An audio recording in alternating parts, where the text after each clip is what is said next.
Yo,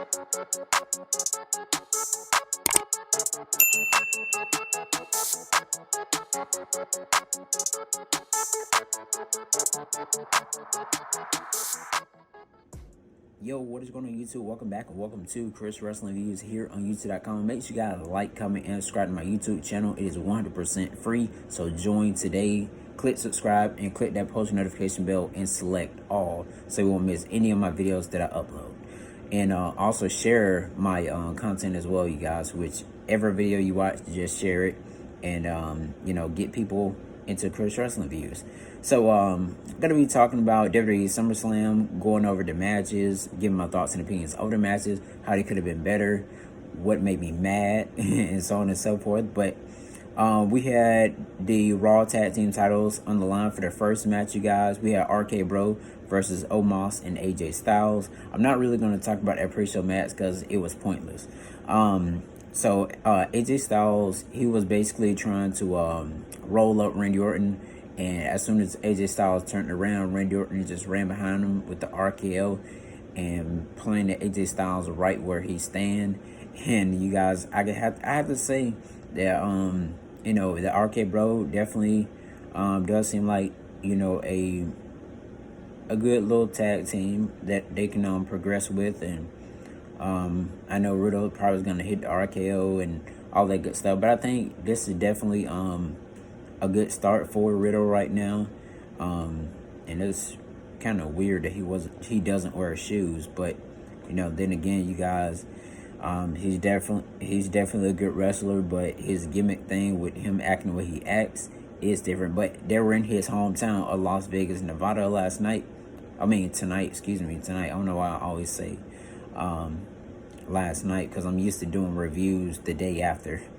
But anyways, you guys, so I have to say I'll get a match 1 out of 5 stars. I have to give that match a 3.2 to say the least. It could have been better than how it ended.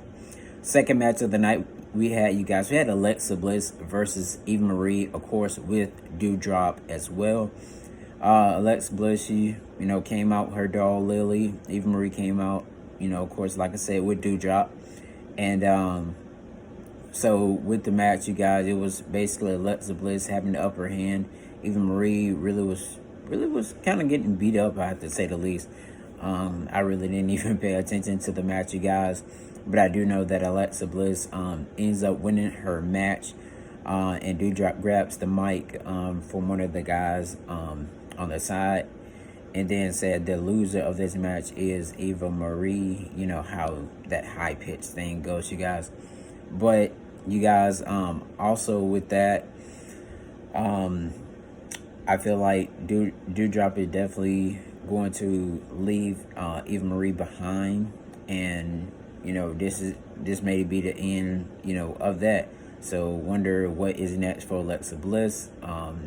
Hopefully she can snap out of this this creepy gimmick thing, because the Fiend is no longer there in the WWE. So why continue to do it? Third match of the night, we had you guys, which was the Celtic Warrior Sheamus versus Damian Priest for the United States Championship. Damian Priest, you guys, he basically, a couple highlights I just want to read to you throughout the match, you guys, that happened. Damian Priest flips on the outside, but Sheamus, Damian Priest ends up landing on his tailbone, and that had to hurt, you guys, I have to say. Then there was a south of heaven by Damian Priest. Damian Priest tried to jump off the rope, you guys, but Sheamus ends up playing with a knee. Sheamus go for the cover. Damian Priest still kicks out.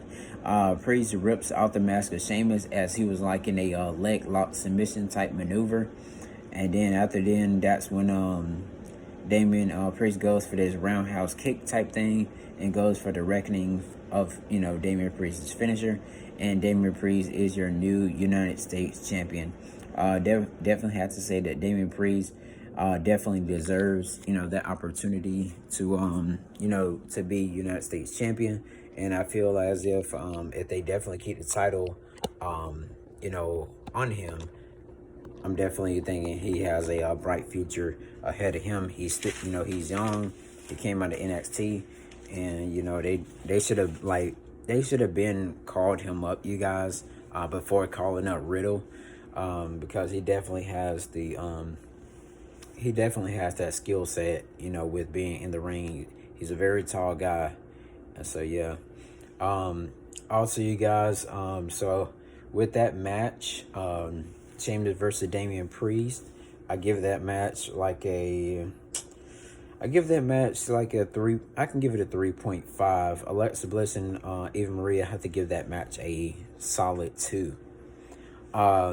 Fourth match we had, you guys, we had the Mysterios, Dominic and Rey Mysterio versus the Usos, and with that match, you guys, right there, the Usos ends up picking up the victory with a frog splash onto Rey Mysterio, and so I wonder what is next for Dominic and Rey Mysterio, or are they going to go back to the drawing board? Who will be the next contenders for the Usos WWE Tag Team Championships? Will it be the Street Profits, or who would it be? I'm definitely down to see. So you guys, that match right there, Mysterio versus the Usos, I can give that a 3.5 as well. It was okay, but it was good, but not really good. So it was like in between. Then Shinsuke Nakamura, he ends up coming out celebrating. Of course, he's the Intercontinental Champion, and Pat McAfee was up on a table, dancing as well with his white jacket on, and so yeah, you guys, it was definitely entertaining, especially with Pat McAfee. He's always on a table dancing around. Fifth match, you guys, here we go. So it's supposed to be Bianca Belair versus Sasha Banks. I reported this out like last week, about they may not have the match between Belair and Banks. And so you guys, it end up being where the announcer said that Bianca Belair will not compete. Not compete. I mean, not Bianca Belair, excuse me. Sasha Banks won't be able to compete. So they said that it was gonna be Carmella that was gonna take her place, but it ended up, you guys, being Becky Lynch making her return to the WWE. But it happened like within 10 seconds. She did like this pump handle slam or something like that, or rock bottom looking like maneuver on Bianca Belair, and pinned Bianca Belair, and Becky Lynch is the new SmackDown Women's Champion. So my thoughts and opinions on that, you guys, that definitely really made a lot of people mad. I'm in a group with some friends, and they were very, very, very upset of how WWE definitely treated Bianca Belair. And with that, you guys, I was like, are you serious? I'm like, you gave this girl the title at WrestleMania, and took it off Sasha Banks, and then now you give it to Becky Lynch. I mean, I'm happy that Becky Lynch is back, but the way they had her to go out there and take the title off of her just to try to boost ratings because of how CM Punk debuted it on AEW last night, and this is the way they're gonna do now, which is crazy, you guys. But anyways, they still didn't top the CM Punk debut in AEW Rampage last night. So yeah, I'm still pretty upset about that. I wonder what is next for Bianca Belair. I wonder how long she has left in her contract. So as Sasha Banks, and so as Carmella. They had Carmella looking stupid out there, you guys, as well. Like, I'm wondering what's gonna happen next. Would it be Becky Lynch versus Bianca Belair in a rematch, or will it be like Carmella versus or are they gonna do like a fatal 4-way match or something like that, or a contenders match? Who knows? But I'm wondering what they're gonna do on Friday Night SmackDown later this week. The sixth match of the night, we had Jinder Mahal versus Drew McIntyre. Drew McIntyre ends up winning with the Claymore. Veer and Shanky ends up coming down after the match, and after they come down after the match, they were trying to surround Drew McIntyre, and Drew McIntyre ends up grabbing the sword Angela and start pointing it at them, and so on and so forth. So Seventh match of the night, we had Rhea Ripley versus Charlotte versus Nikki ASH for the WWE Raw Women's Championship. And you guys, with that match right there, Charlotte Flair basically had the figures eight, locked in on Nikki ASH. Nikki ASH was trying to reach to the rope. I seen Rhea Ripley trying to get up there, but she didn't get up there at all. And so I was like, wow. So you guys, that match right there, I really have to give that match a 2.2, which was sorry and it was slow. So the eighth match, you guys, this was definitely a good match in my opinion. I'm gonna go ahead and rate it right now, right before I forget. I'm gonna rate that match at a 4.3. And that was Seth Rollins versus Edge. It could have been a whole lot better. Basic highlights of the match, you guys: spinning net breaker from Edge out the top rope in the corner. Rollins tried a pedigree, reversed into a glam slam by Edge. And then there was a spear through the rope. Rollins bumped his freaking head.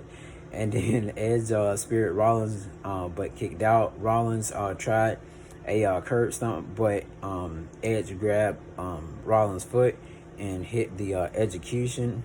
And then there was a crossface. Edge ends up banging Seth Rollins' head onto the mat, and then going for like a sleeper. And Seth Rollins ends up tapping out. You guys, I haven't seen Seth Rollins tap out probably in some years now. Ever since he's been a part of WWE, I never seen Seth Rollins tap out at all. Actually, yeah, I've never seen him tap out at all until tonight. But your winner of that match is Edge. He had the brood. He had that brood type thing going on. Also, you guys, Morrison and Woods, they're probably going to have a match on Monday Night Raw because Woods came out looking like Razor Ramon with a toothpick and some chains on his neck or whatever. He had the little pure water little tank thing on his back with one of those Miz and Morrison drip sticks or whatever like that. And so probably going to see a match between Morrison and Woods on Monday Night Raw, as I said before. Ninth match of the night, we had Bobby Lashley versus Goldberg. So the main focal points of this match, you guys, which was there was like a body slam by Goldberg. Goldberg ends up setting up for a spear on Bobby Lashley. Bobby Lashley tried to hurt lock, but he ends up getting out of it. Goldberg is pretty old, you guys. But Goldberg tell the referee that he can't continue. I think his leg or his knee were hurting or something like that tonight, you guys. And so after then, Bobby Lashley ends up attacking Goldberg with the chair. And then that's when we seen his son, Goldberg's son, Gage, ends up getting in, trying to attack Bobby Lashley from behind. It ends up putting a 15-year-old in a hurt lock, which was the craziest thing that I've ever seen. I can understand it if he was like Dominic or something like that, but you're doing it to a 15-year-old kid? Really, Bobby Lashley? That's how you want to put yourself as a WWE champion? I just wish somebody would have came out there and just knocked them out cold. But then again, you guys, we'll definitely have to see what's going to go on from there. Then we had the main event, you guys, where we had John Cena versus Roman Reigns for the WWE Universal Championship. So basic highlights of this match. Let me go ahead and get into them. Five Knuckle Shuffle, followed by AA. I was about to say AAA. And then STFU on Reigns, but Reigns gets to the rope. Then Cena goes for a AA from the top rope, drive-by kick on Cena, and then Cena ends up putting Reigns to the announce table, but Reigns ends up winning with a spear on John Cena, pins him 1, 2, 3, and defeats Cena. So I'm guessing Cena possibly going to go back to Hollywood, so on and so forth. But it was great to see him to return. Last month at the last pay-per-view. But then again, you guys, we end up seeing Brock Lesnar return tonight at WWE Summerslam, and he definitely did have that. He definitely did have that little mohawk, with a little like a braided mohawk type thing going on. And that's when it's been like speculated like all over the internet where Roman Reigns was calling out Brock Lesnar like months and months ago. I can't exactly remember when. And then he made fun of Brock Lesnar ponytail on the internet as well. And I'm gonna put that link down below so you can check that out as well. But yeah, you guys, looks like we're gonna have Roman Reigns versus Brock Lesnar.